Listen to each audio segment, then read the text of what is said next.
Federalist number 6, written by Alexander Hamilton under the pen name Publius, staying on the same vein that John Jay was on over the last 3 Federalist papers, talking about security and why a unified America would be much stronger and safer for the new citizens than a divided nation. Alexander Hamilton writes in Federalist number 6, he says, concerning dangers from dissensions between the states.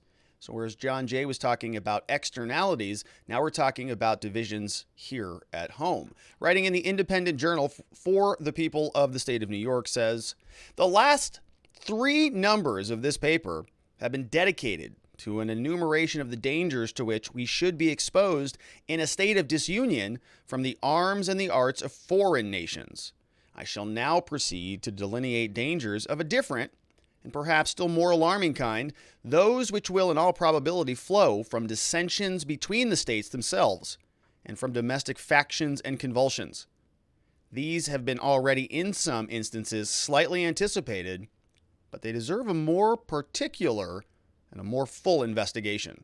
He says, a man must be far gone in utopian speculations who can seriously doubt that if these states should either be wholly disunited or only united in partial confederacies, the subdivisions into which they might be thrown would have frequent and violent contests with each other. Saying there's only a few very special people out there with utopian speculations, people with their heads so up high in the sky that they're just disconnected from reality if they think this way. To think that we would be stronger divided is lunacy. He says to presume a want of motives for such contests as an argument against their existence would be to forget that men are ambitious, vindictive, and rapacious. To look for a continuation of harmony between a number of independent, unconnected sovereignties in the same neighborhood would be to disregard the uniform course of human events and to set at defiance the accumulated experience of ages. We've looked throughout history. We've seen this time and again, he says. The uniform course of events throughout human history has shown us the same outcome. You have to be a lunatic to see it differently. He says, let me take you through a journey through history. Let's go around Europe. Venice, they were more than once in wars of ambition until they became an object to the other Italian states. Pope Julius found means to accomplish that formidable league, gave a deadly blow to power and pride of this haughty republic. They fell.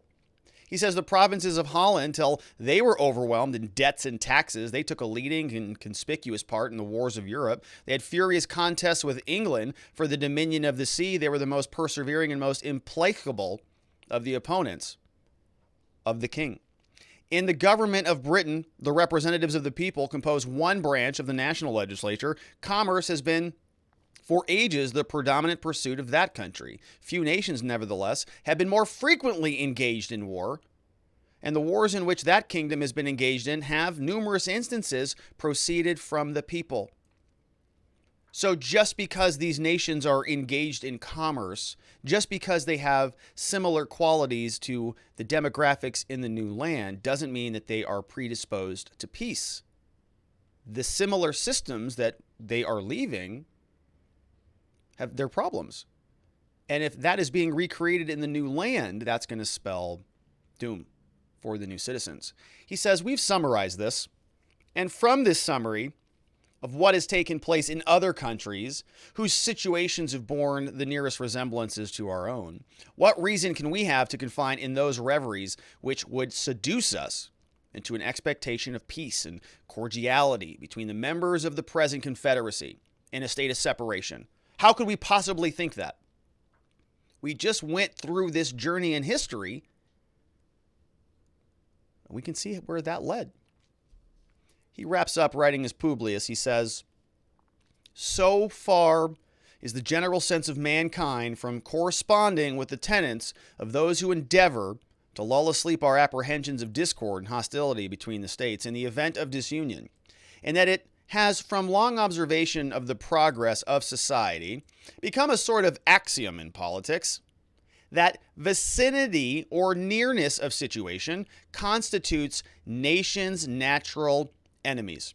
Nations that are neighbors are natural enemies. He says we've known this a long time in politics, been an axiom forever. And people have been trying to say that that is not true, but it is. He says an intelligent writer expresses himself on this subject. He says this fellow, Gabriel Bonnot de Mably, Principles of Negotiations, he writes, neighboring nations, says he, are naturally enemies of each other unless their common weakness forces them into a league in a confederate republic, and their constitution prevents the differences that neighborhood occasions, extinguishing the secret jealousy which disposes all states to aggrandize themselves at the expense of their neighbors. He writes, this passage at the same time points out the evil and suggests the remedy, saying specifically, divided nations are going to create problems. There's going to be secret jealousy, but a constitution will unify the various sects and bring harmony in the new land. Alexander Hamilton, Federalist number 6. I'll see you on the next one.